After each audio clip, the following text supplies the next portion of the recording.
अशक्य ते शक्य करतील स्वामी. श्री स्वामी समर्थ. जय जय स्वामी समर्थ. मित्रांनो, श्री स्वामी समर्थ महाराजांचे जे कोणी भक्त आहेत त्यांना या वाक्याचा नक्कीच अनुभव आणि संदर्भ माहिती आहे.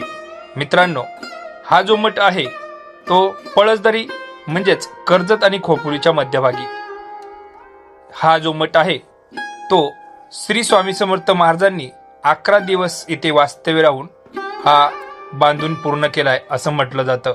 हा मठ श्री दरेकर यांनी बांधला आहे. मठात प्रवेश केल्यानंतर मठाचे प्रशस्त आवार डोळ्यात भरते आणि समोरच स्टेजवरती गणपती बाप्पाची मूर्तीवरती नागाने छत्र धरले आहे आणि गाभाऱ्यात उजव्या बाजूला गणपती बाप्पाची सुंदर मूर्ती सुद्धा आहे. स्वामींची उभी मूर्ती सुद्धा आहे. आतमध्ये गाभाऱ्यात श्री स्वामी समर्थ महाराजांचा फोटो आणि पायाशी स्वामींचा मुखवटा आहे.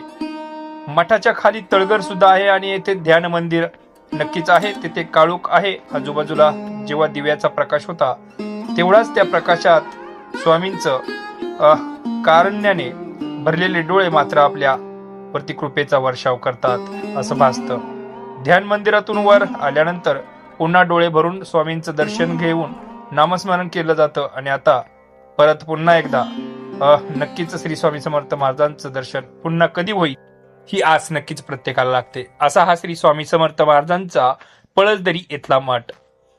त्याचं झालं असं की श्री स्वामी समर्थ महाराज यांचा पळसदरीचा मठ हा रस्त्यावरती जाता येता प्रत्येक भाविक भक्तांना दिसतो आणि तिथे नक्कीच प्रत्येकाची पावलं ओळली जातात श्री स्वामी समर्थ महाराजांच्या दर्शनासाठी. मित्रांनो, श्री स्वामी समर्थ महाराजांचे असंख्य भक्त आहेत आणि प्रत्येकाला काही ना काही अनुभव येतच असतो. असे अनेक अनुभव सांगण्यासारखे आहे. त्यासाठी आपल्या या डेस्क मराठी भक्तिमय चॅनलला नक्कीच सबस्क्राईब करा. व्हिडिओ आवडला तर नक्कीच लाईक करा आणि शेअर करायला विसरू नका. श्री स्वामी समर्थ. जय जय स्वामी समर्थ.